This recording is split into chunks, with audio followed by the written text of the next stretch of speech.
Back after the holidays? Yes, indeed. We'll get this out of the way first. I'm a bit bitter with the whole Rivers family right now. Your son completely ruined my season debut as a coach yesterday. I saw that. I didn't necessarily get to see it in person, but I got a lot of videos of the game. You know what? You should destroy those videos.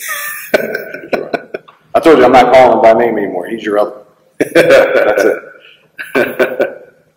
Yeah, not happy with him this morning. Yeah, I know that you were trying to get him on your team. It didn't work out. So no, now I'm real mad about it too. I bet. Anyway, so we'll go back to the Patriot team. Now we'll get away from that. My disappointment, but guys, big time Christmas break.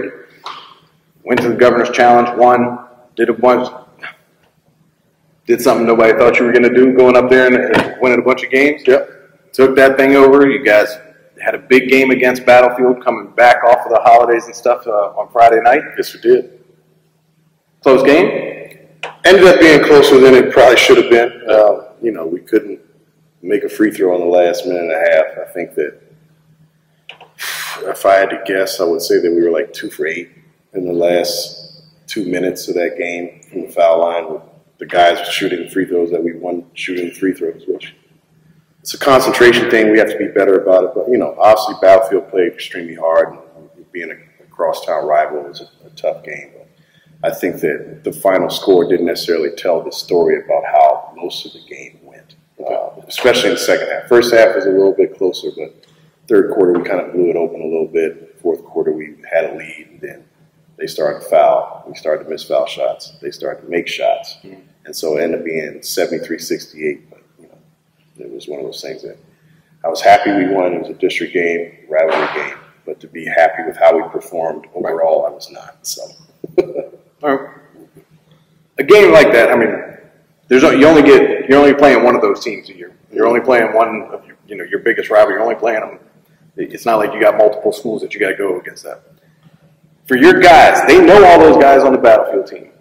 Right. Most of you guys, I mean, all these guys have grown up together. They all grow up playing against each other. How is it for them? Is it harder for you to settle them in before that game than it is other games? One thing about that game is that I know that I don't have to worry about motivating them for that. I know that they're going to be amped up to play that game. Sometimes you worry about them being a little too amped up for it because of the situation with them knowing a lot of the guys, and it being a game that's high intensity with a lot of fanfare and student sections and things going on. As far as like calming them down, I really don't try to calm them. I just try to keep them focused and make them focus on the task at hand and just do their jobs, not try to do too much because it's a lot of people in the gym. So we have enough guys that have been in that environment enough that I wasn't necessarily concerned about them being affected by it. The ones that, you think about are the ones that haven't really done it, the guys that we had that played JV last year, playing in that sort of game, and I thought that they handled it pretty well. Did Den say anything funny to you? I didn't hear them. I'm sure that they did. So the student sections definitely have their moments of being pretty hilarious. So I didn't hear them necessarily what they were saying. I think the only thing I heard from our team at one point, our student section was when we were going on the run and we had opened it up a little bit, they talked about, we want to play the varsity team. It's funny. It is funny to hear some of the stuff that they go back and forth with each other about, but I try to not to hear a lot of the things that are being said behind us from the opposing fans. I'm sure you do. Not going to leave for a good night, you do that. No. Well, next day you get up, take a road trip. Yep. Go down to the beach. Yes, we did. Play a Cox team. Yep. They're ranked number 8 in the state. Mm-hmm. Tell me about that game. Well, it didn't go very well. We couldn't have started a game worse. I think it was our biggest deficit of the season at that point. We were down 23-9 at one point.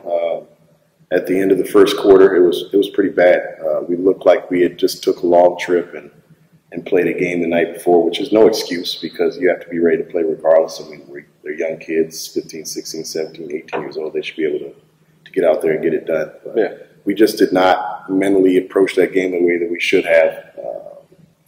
I thought that we finally woke up in the second quarter. We held them to 7 points, and going into half, it was 30-27, which obviously that was a good run for us. We just couldn't get over the hump.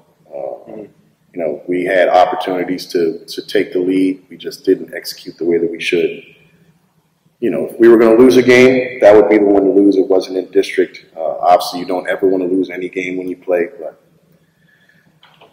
you'd rather not have a game lost in your district and be able to stay unblemished in that regards. And, you know, at the end of the day, it's one loss. It's really hard to go undefeated. I don't know of any team, public school-wise, that has gone undefeated in the state of Virginia in the last at least 25 to 30 years. I don't know. I couldn't tell you. If they have, I don't know that. I know a lot of teams that have had one loss that have won the whole thing. But to go undefeated, it was going to be something that the pressure was going to keep mounting because they keep having that 0 on the end. It's one of those things. We were able to move up to #1 in the state, and that was for all the week. So we're not going to be #1 when the new rankings come out clearly, but the more important thing is to be #1 at the end and not worry about being #1 in January. They could do you a little bit of a favor, too, with a better picture when they put that stuff out. Hey, I don't know why they try to do that. Man, I feel like every picture that they get of me in those sorts of situations, I look like I am very upset or close to having to go to, like, the bathroom. yeah. It's always something. It's never really a good thing. No, when I saw it, I was like, oh, man, I could have done something better. Yeah. Well, going down there taking a loss, like you said, you never want to take one. Mm-hmm. But it's not a bad situation. It's not a bad time and circumstance to have. Right. What can your team learn from that game? Well, you learn from every game, but you definitely learn from losses. And I think the biggest thing that they learned is that we didn't have good practices leading up to the game on Friday against Battlefield. And obviously, we didn't have practice in between getting ready for Saturday. We were coming off the New Year break, so obviously we couldn't do anything from the time that we played our last game at the Christmas tournament up until the Wednesday of this past week. So, but we did not work the way that we had been working. We didn't work like a team that was trying to go get something. We were working like a team that already had something, and they just weren't. You know, they were getting into a flip switching mentality, which is not a good mentality to have because you run into a team that is pretty good and you wait to flip the switch, which happened to us yesterday. Mm-hmm. And it might be too late. And we can't do that. We always have to be hungry about what we're doing and getting after it. So hopefully they learn that they have to have a certain motivation every game they come into to prove a point to people. And not only that, to pay attention to the small details of things. There were little breakdowns that we had that we can't have happen. We didn't do a good job of hedging ball screens. I mean, they're a very good guard-oriented team in Cox is, and there are going to be some different teams that we play throughout the season that have very good guards, and we have to be better in how we do about that stuff. I got a couple of very specific things I want to talk to you about. Okay. You see a lot of posts and stuff from college coaches or people talking about what college coaches are looking for. Mm-hmm. And it's always college coaches want somebody that's a hard worker, great teammate, hustle's going to be there, gym rat, all those things. Mm-hmm. It's a lie. Yeah. You can have all of those things. Mm-hmm. But if your size doesn't fit their chart, you ain't gonna be on their exactly. roster. And I think that's the crazy thing. I won't ever say who I talk to when I have these conversations about things. That I talked to a coach on Friday, actually, before we played the game against Battlefield. And obviously, Devin is somebody that's on a lot of their radars right now. Right. The interesting thing is because of the way that Hagan has been playing, questions are being asked about it. And I say, the bottom line is this. If you're going to look at him when you walk in the gym before he starts playing, you're immediately going to write him off. And you can tell me you're not, but I know that you are. Because you're going to see him, you're going to see his size. You're going to immediately think, well, he's too small to play. Well, watch him play, and you tell me if you still think that he's not somebody that can play in your program. Because all the things you say, if you want somebody that's a good teammate, works hard, hyper competitive, and good basketball player on top of that, he fits the bill for that. Right. But you see a guy that, I know we list him at 5'9", but he might not necessarily be 5'9". And he's not necessarily the biggest, strongest kid out there. But when you look at the end of the game against Battlefield, he has 20 points and 7 rebounds. Mm-hmm. You don't get 7 rebounds without being hyper competitive and aggressive in what you're doing. You know, and so the fact that a kid at his size is averaging over 4 rebounds a game and doing the things that he's doing is something that, as a college coach, and if you're recruiting, you have to see those things. You know, I spent 1 season at the college level, and I felt like I looked at things a little bit differently, and I feel like that's why I decided that it wasn't for me. Because of those type of politics that went along with stuff, and there's a bunch of other stuff too, but guys don't want to take risks, quote unquote, on kids that they feel like don't fit in that cookie cutter mold of what they feel like is a college basketball player. And it's rough because their job's on the line. So if they make a wrong decision, then they might not have any way to feed their families at the end of the day. But I'd rather take a kid that works really hard, that can play and not be the prototypical person that I would necessarily build on NBA 2K as a player, than somebody that is 6'7" and lazy, and I'm worried I want his potential to kind of tap out at some point. And that's the world that we live in with basketball. It's the way the NBA draft works now. Guys get drafted off of potential and what they can maybe do. And if they figure it out, then like, great, you know, we did it. But how many guys that get on that level that you never see do that? So it's just an interesting dynamic, and you know, it's unfortunate at times, but do I understand it a little bit, but at the same time I don't.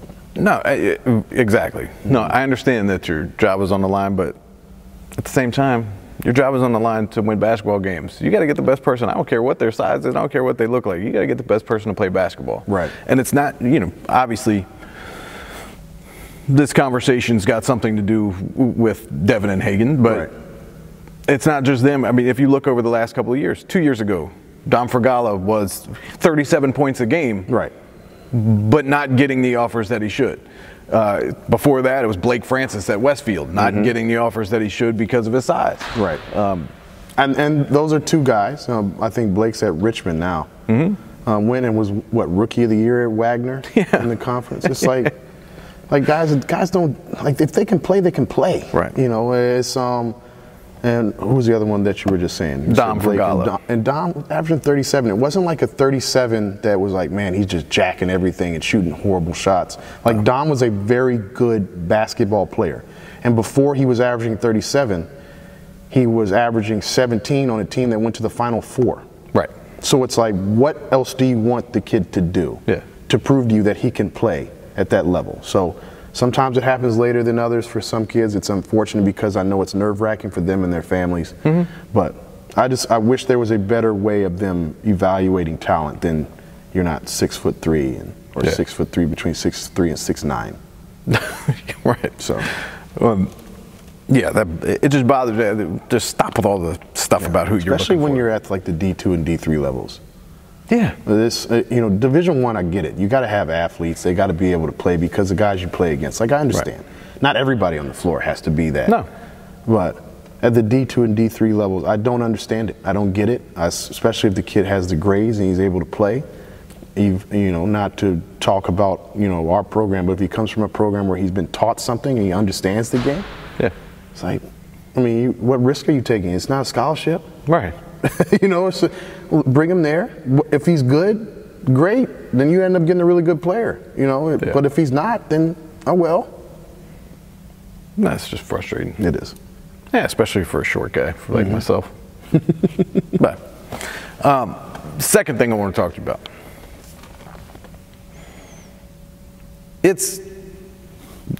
Coach's job is tough. You guys got to deal with a lot. We talk about it a lot, all the things you guys got to go with, put up with, go through and all that stuff. But you couldn't do it. And I've had this conversation. I've had this conversation with Keith Honore, with Coach Wortham, I've had Monty Fritz. We've all had this conversation. You can't do what you need to do if you didn't have support at home.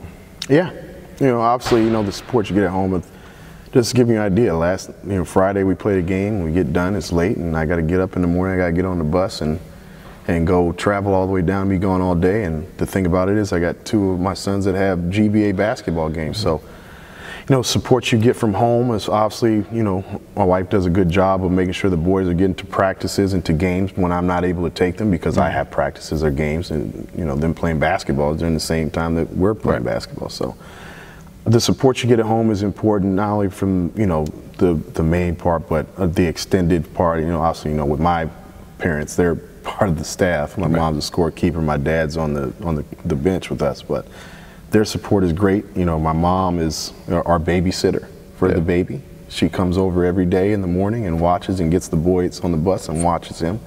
And we couldn't do that without, you know, we couldn't do a lot of things we want to do without her doing that for us. And, you know, when she can't necessarily do it, and it helps to have retired parents, because then my dad takes the mantle of watching the 1-year-old, which they love it. They enjoy being grandparents, and he's pretty easy to deal with, so it's not so much something that's like super stressful. So, but support is huge, and not only from there, but like you said, from parents of the kids on the team is very important.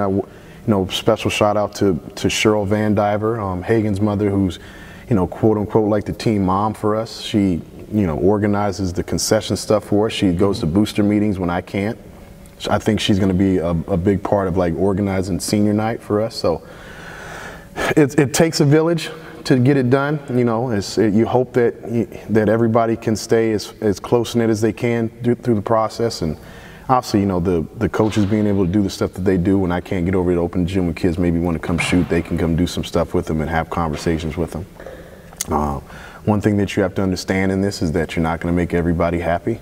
You know, it's unfortunate that sometimes that I feel like parents get in the way of that a lot. The kids usually understand. There's 14 people on the team, only 5 can play at a time. There's 32 minutes in the game. There's 1 basketball.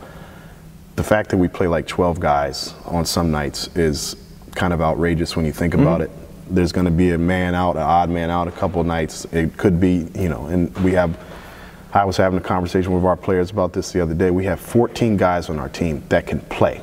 It's not like, well, we got like 2 or 3 guys at the end that, you know, they're not going to play. They're just kind of on the team as like practice dummies. So everybody can play. So you have your guys that are like your top tier guys, you know, your Devins, your Hagens, your Jakais that are going to get more than minutes because they produce night in and night out. And I'm pretty honest with kids about, you know, certain guys got more rope than what you have. It is what it is. It's one of those things you have to understand, that you don't get the same privileges as everybody else on the team. Everybody likes to say, well, it's not fair. Well, it is fair because they've earned that. You know, Devin's a 3-year varsity starter. He can do some things and make some mistakes that, you know, that let's say like Ellis Nayeri, who's a sophomore in his first year playing varsity, cannot afford to make in a game. And I might let him play through that, where Ellis might be like, we need to have a conversation. So usually kids are pretty understanding of that, and they get it.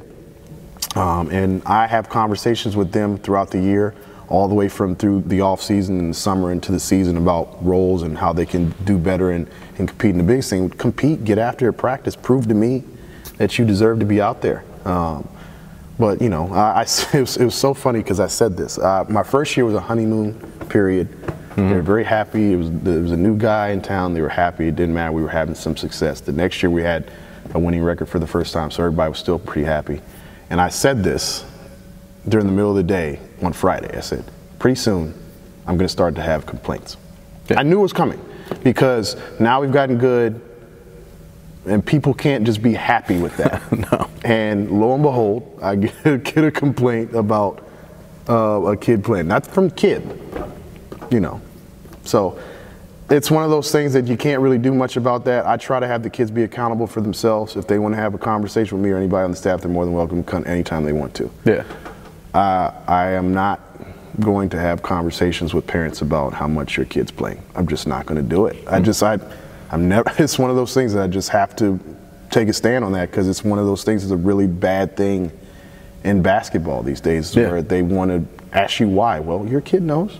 I'm not that type of coach that doesn't talk to you or tell you what you can do to fix the problem. I tell them, and it's just one of those things that, you know, they want to talk, they want to meet. Well, you don't want to talk and meet about how your son can be better. You want to talk and meet about how I can give him what you want. So it's unfortunate that, like you said, that I feel like the parents get in the way of that sometimes. And you and I have, I mean, we've talked about it before. Sometimes parents, adults, anybody around an athlete, a high school athlete, ties their finances and ties their own, like, either whatever, insecurities about their own playing career or whatever, but everybody ties too much of that to a kid's athletic career. Right. And that's not right. It's supposed to be a game. Those kids are supposed to be out there having fun. Those kids are supposed to be playing. Like, don't make it about you. I mean, you watch it at its purest form, like when kids are little. And I think this is the funny thing about kids. Kids always know. Like, they know. Yeah. They might want something, but if you watch like a little kid's basketball game, or you go like to a camp, and there's one kid that's like usually better than a lot of the other kids, every kid on his team passes him the ball. Absolutely. Yeah. Every kid. You know what I'm saying? Every kid passes that kid the ball. And that's why camp is great, because it's not parents there watching the whole time. Because the kids are just being kids, and they're like, man, we want to win. They pass that kid the ball. What happens is, parent watches a practice, or they come to like the end of camp, and their kid's not shooting and scoring and getting all the attention. They tell their kid, you need to shoot the ball more. Yes. So now all of a sudden, that kid starts thinking like, the only way I'm going to get the attention that I want, or my parents would think I did a good job, is if I shoot and I'm the one that's scoring. Well, it might not be the case. Like I said, kids pass the ball to who they feel like is the best kid. Like they do, little kids. And you talk about parents tying their finances to kids. And listen, if you choose to invest money and you want to pay trainers and you want to do this and you want to have them work out and pay for travel, sports, whatever it may be. And I know that basketball is obviously one of the ones we're talking about, but I've heard that baseball is outrageous in the amount of money they spend in that.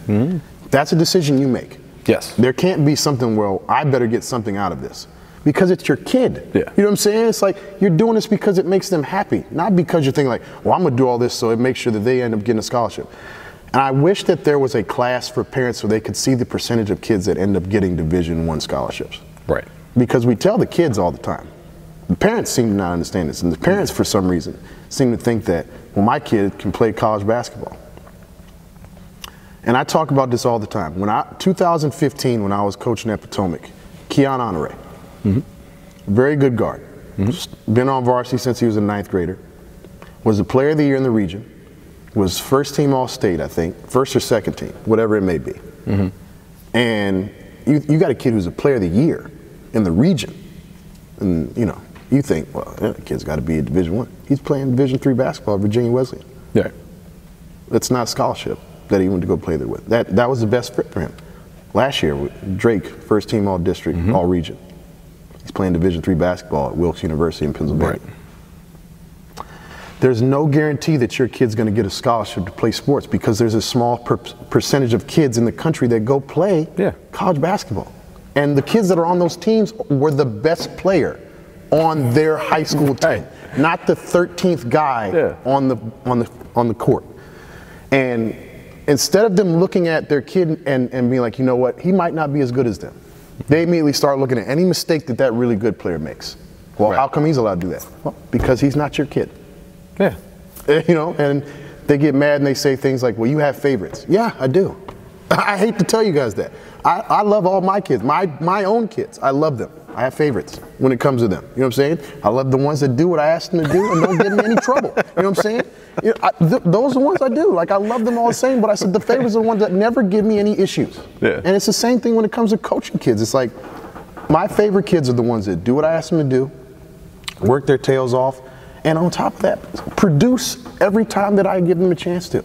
Yeah. And so when they get people kill me when they start getting into that. And like you said, it becomes a thing where they think, well, I'm spending this money, I got to get something out of it. Well, then it becomes about you. It's not about your kid. Yeah, absolutely. It's not about you. It's not about you. It's about the kids. 50%. I had a conversation with my son this morning on the way over here, because he wanted to come over and be in the gym. And he was talking about his game because I missed it yesterday. Yeah. He was like, oh, you know, I didn't really get a lot of chances to get the ball and to shoot the ball. I said, well, you're not always going to get a chance to shoot the ball all the time. And he said, you know, I just wanted to score a lot more. I said, did you play well?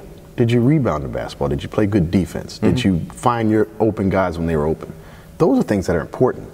Right. You know, it's unfortunate this is the time that we live in, and it's really bad, because it's the time of like having a lot of different trainers and avenues of paying for people to train your kids into weightlifting and all that stuff. And I hate it. I really do. I honestly do. And it trickles into high school sports, which it's not a pay-for-play scenario. No. You don't pay for this. Are there times where you have to pay for certain stuff, like their gear? Yeah. because we don't have like an athletic fund where we can just pay for everything. So yeah, but you're not paying for them to be on the team. No. You know, so to think that they're owed playing time because they show up and they work hard every day. Like I had a conversation with a kid about this in the summer.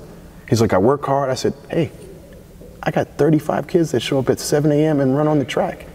Every time we do it, everybody's working hard. Yeah. Everybody can't play. It's just the way sports is. That's it. And if you can't understand that, this is not for you. It's competitive. Yeah. That's how it goes. And if you can't get that, go play something where you can play a single type of sport. Run track. Yeah. Play tennis. Just about you. You know what I'm saying? Or don't even play sports at all. Yeah. That's okay. It's part of that participation trophy mentality where we've kind of told kids that everybody's good at everything. No, it's not. Look, look, I'm not good at most everything. There's very few things I'm good at. I'm okay with that. Yeah, it's just I hate it. I honestly do. I know that it's been a lot of other coaches that have dealt with a lot of this type of stuff, and I've been lucky up until this point, obviously. But you know, it is what it is, and I'll deal with it. But and it's also about when I try to tell people, don't try to tell kids to take more shots or get open more so you can catch the ball, whatever it may be. Tell them to create an opportunity. That's it. Because that gives them the accountability. What are you going to do with the opportunity? Right. That's it. You see the ugly side of adults when it comes to this stuff. You really do, because they'll say anything. They'll just make up stuff. Oh yeah. They really will. They'll say, well, you didn't do this. Well, that's not true. Right. Like, it's not. Yeah. But I've been around basketball long enough in different aspects to understand that people don't do things that you feel are right all the time. And so you can't take it personal. When you first get something like that and you think, man, well, how dare they say something like that? Well, they're their kid. And as much as like we get upset about them doing that, you want your kid to be extremely happy in everything that they do. And part of being a parent, obviously when we having kids, is understand that sometimes you can't make everything great for them. No. And that's the hard part. I feel like, it's just you want the best things for them all the time, but sometimes those things aren't in your control. No. And as they get older, it's more so in their control. And as long as they're around good people and you know that the people's intentions are correct, don't get so wrapped up in yourself and make it out to be like you're trying to just be super protective of your kid. Yeah. Like that's, right. I remember like it was yesterday, my oldest son, he's 10 years old, he's playing on an AAU team. And he was not one of the better players on the team. He just was not. It was a fact. And I told him, like I said, those kids are better than you. And this is where you talk about becoming a grandparent and a parent. And, my dad never, ever would think about talking to a coach. My mom, the same thing. Right. Sitting in the stands, my son's team is getting blown out. And it's not at the end when, you put the kids in. Right. They get to play. It's still, like, the middle of the game. And they're like, well, why isn't Curtis get a chance to play? I said, because he's not better than those kids. Well, he still get a chance. No.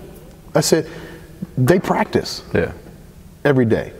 If he was good enough to play in that situation where the coach felt comfortable to play him, he would play him. Yeah. Now, if he's playing for a coach that does those sorts of things, I think that's when you have to find something else. But I like to believe that most of them don't have a personal vendetta against you. And I know some that do. I do know that happens. I mean, I've been in situations where I felt that way.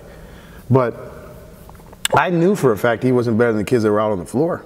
So I said, they're losing by 20 right now. What do you think is going to happen when he goes in the game? You know what I'm saying? I said, so let's not sit here and pretend that like he just deserves a chance. No, he doesn't deserve a chance. He earns his chance. Right.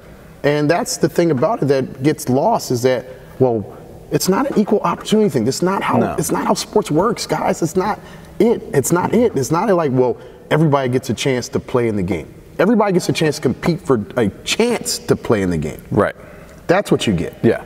And then it's up to the coach to discern that and pick and choose who can get in the game. Yeah. And talk with his staff and what works best for the team. If you talk to people who aren't like sports people and they don't understand why you like sports or why you're into sports or they don't get it about sports, Sports is life. Like, I don't care who you are. I don't care what your job is. Like, you're going to have situations where you ain't the starter, right? Or where you're not the best one. Right. Like, no, I'm sorry. Everybody ain't living their best life. No. Right? So, and that's fine. Right. Learn how to deal with it young. Right. Yeah. I feel like I've been given a sermon here. That's all good. I mean, I probably went off on a tangent on it, so it's not your fault. All right. Good. Good. Blame it on him. Yeah, blame it. This week, what you got? We got Stonewall on Tuesday. Okay. Garfield on Wednesday. All right. We'll probably be without Jakai this week, more than likely, because he's got an ankle thing going on. And okay. I know a lot of times people try to be secretive about those things and wait till the last minute, but I'm confident enough in the other guys we have on our team that it's not something that I feel like is going to be a huge issue. Obviously, we'll miss him because he's a very good basketball player and great in the post for us, but we got guys to be able to fill that void and get it done. Good luck this week. Appreciate it. We'll see you back again next week. Yeah. Hopefully I'll be in a little better mood when I come in here, so I don't have to deal with the other one of yours. We'll see. Yeah. Good luck. We'll see you next week. All right, man.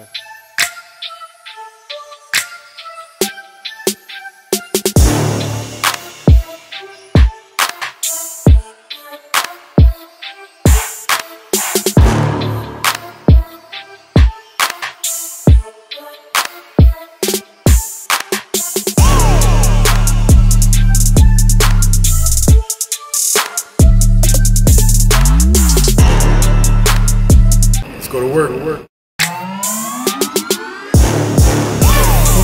We did it. Come on.